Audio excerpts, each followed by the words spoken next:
Hello, everyone. My name is Sarah Miller, and I'm on the board at the Oxford Museum Association, and I'm the official doll maker.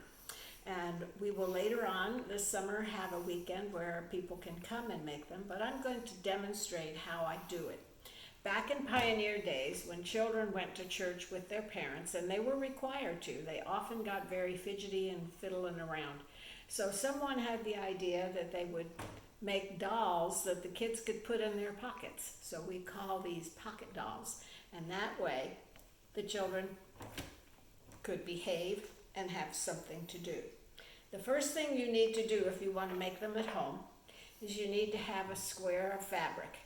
It can be any color. It can be brown, pink, peach, white, tan, anything you like or can have. I've even made them with floral fabric, so it doesn't matter. But remember when you were a little kid, you made ghosts out of a Kleenex or a handkerchief? Well, that's basically how we're going to start. So you start with your plain fabric, you wad up some scraps, or you can use fiberfill or feathers, whatever you have, and you put it in the center of your fabric and you make a head. Then you're going to take an extra strip, make sure it's long enough, and you're going to put it around the neck and tie it really, really tight. Because if you don't, as they fiddle, it'll come apart. So you make a head, you tie it tight, and then you're going to do a slip knot thing on the end, and that's the hand. And you can do it on the other arm. And if you don't want to do it, you want to leave it just the way it is, you can do that. So you can make your own choices. Now we have our little ghost that's going to become a pocket doll. So then you have to have a piece of fabric that's long enough to go front and back. And you're going to make a snip for the neck, and you're going to go horizontally and vertically. And then you're going to slip it over the head,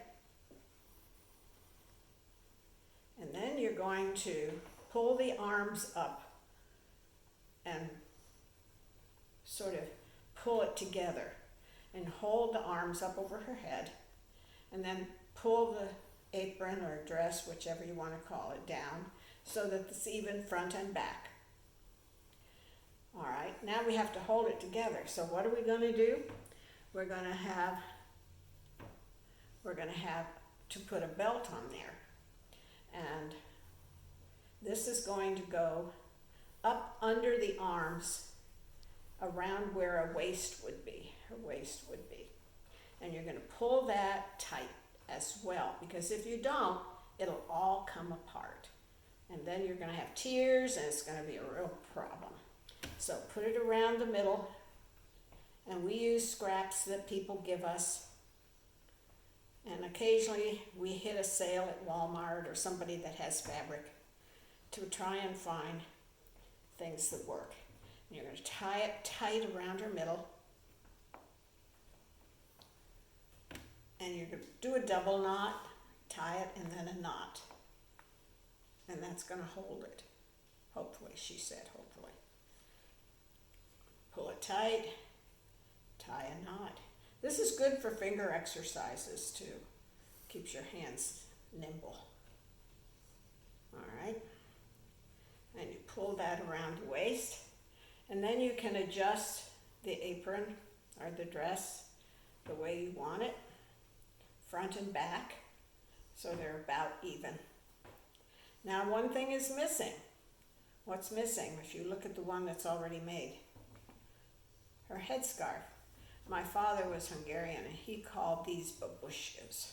So we're going to put on the babushka. And that's going to go around the head. And again, make sure you tie it really tight, because otherwise, as the kids play with it, things will fall apart. Or you can just put it on your Christmas tree, and that's what a lot of our people do when they buy our dolls. Makes a cute little colorful little tree. So then you tie that tight, and now you have another decision to make. If you want her petticoat to be showing, you leave it as it is.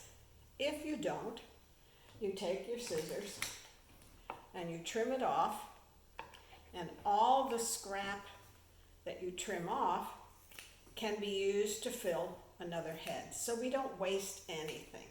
Everything is used to make a pocket doll. And so there you are. And then all you have to do is name your doll with a pioneer name. Catherine, Elizabeth, Ruth, whatever you wish. And have a good day.